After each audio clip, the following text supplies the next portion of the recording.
I've seen a lot of videos about reverse coloring books lately, where the book has the colors and you draw the lines. I don't have a reverse coloring book, but I'm gonna make my own reverse coloring page with you now, or maybe two of them. I used 190 GSM watercolor paper for my reverse coloring pages. The thicker, the better, but this worked fine for me. I used masking tape to tape it down on this board, to make sure you don't end up ripping the watercolor painting while peeling off the tape. Remove some of the adhesive by taping it onto something else first before using it on the paper. Now, I knew I was going to do some drip painting and I thought it would be easier to do with tube watercolors. But turns out the colors I wanted to use were dried up, so I switched to my pan watercolors instead. I'll figure out what to do with the tubes later.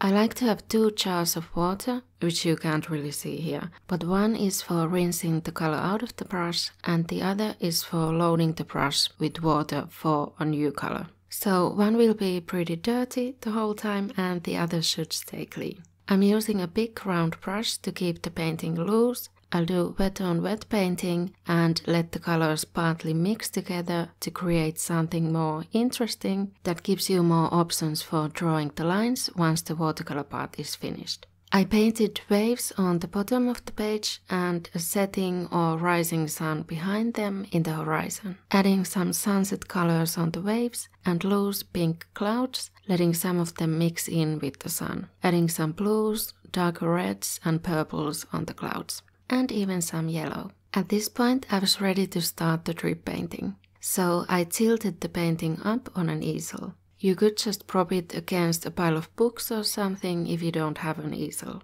My easel is actually missing one screw, so it's hard to get the painting to stand straight up without leaning to one side. I should figure out how to fix it. The key to drip painting is to make the paint very wet, loading the brush with a lot of water. I'm placing the drops on the top of the page, just adding more and more till the paint starts dripping. I let the paint drip wherever it wants to go, but if it gets stuck, I'll help it move along by painting a path for it to go down, or just adding more and more wet paint till it starts moving on its own. I got wiser from my last watercolor drip painting and this time I wanted to make it a gradient. So I did the left side with yellow and then moved on to orange, mixed it on the palette but also let it mix in with the yellow drips to create a light orange between them. Then moved on to red, a more bluish red, purple and finally blue. Now I do regret the big red drop in the middle of the sun, and if I were to do this over again from the beginning, I'd put lighter colors in the middle to not mess with the sun that much. But you'll see how I fixed it later while drawing the lines.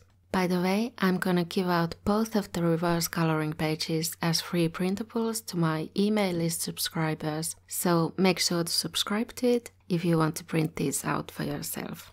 The reverse coloring books I've seen have a lot of nature and flower themes, so that's what I'll do for this second page. I painted thick but light outlines for these tall leaves and did the insides in a different color. Kinda like a snake plant, but I accidentally reversed the colors. I was looking at my own snake plant and realized they have yellow rims and the insides are darker green. But anyway, the rest of the leaves and flowers weren't even necessarily based on any real plants, or I wasn't thinking about them that much. Just pressing down the big brush to create one leaf or leaflet or petal with each stroke. I used red and orange for the flowers and different shades of green for the leaves and added some patterns on the leaves and some random paint blobs around the page. Most parts of the paintings dried fast, but some of the paint drips and those paint blobs were pretty thick, so I let them dry till the next day before peeling off the tape and scanning the paintings, so you can have them as printables if you'd like.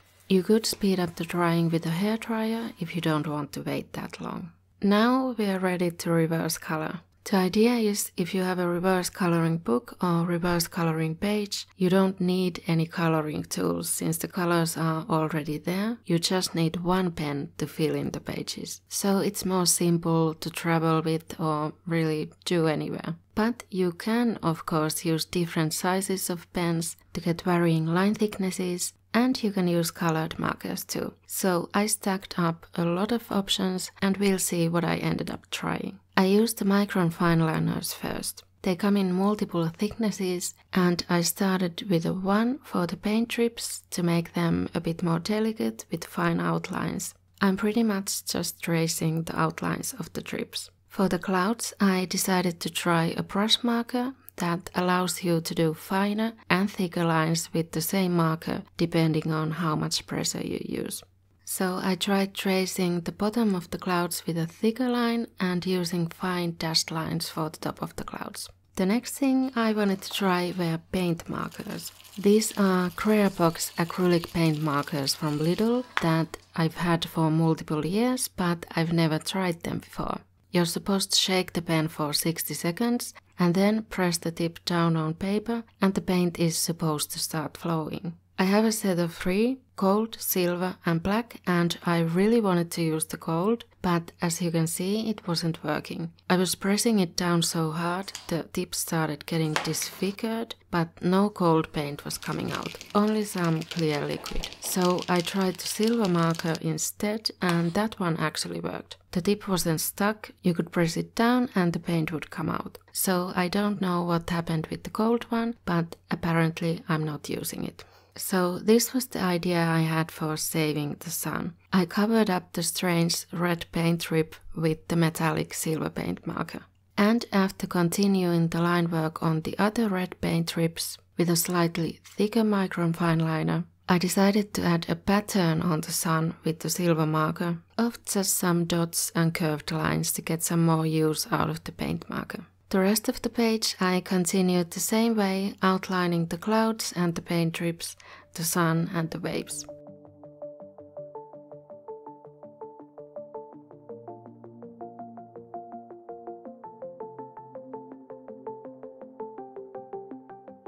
Now for the second page, I used the micron fineliners again, and besides just outlining the flowers and leaves, I added some anthers and filaments and leaf vein patterns. I tried a bit of cross-hatching for shading the petals. I thought the black dots as anthers were a cute addition. And I decided to bust out the colored brush markers too. The red outlines on the red flower weren't really showing up much, but I also tried them for the anthers and I tried shading the leaves with the markers too, in black and in green. For the longer leaves I just did a wobbly outline. I completely forgot to do anything with the paint blobs around the page, but you could draw stars or flower petals around them. I put a link below on how you can get the printables. For another simple but satisfying art project, try out the acrylic painting method in this video here. See you there!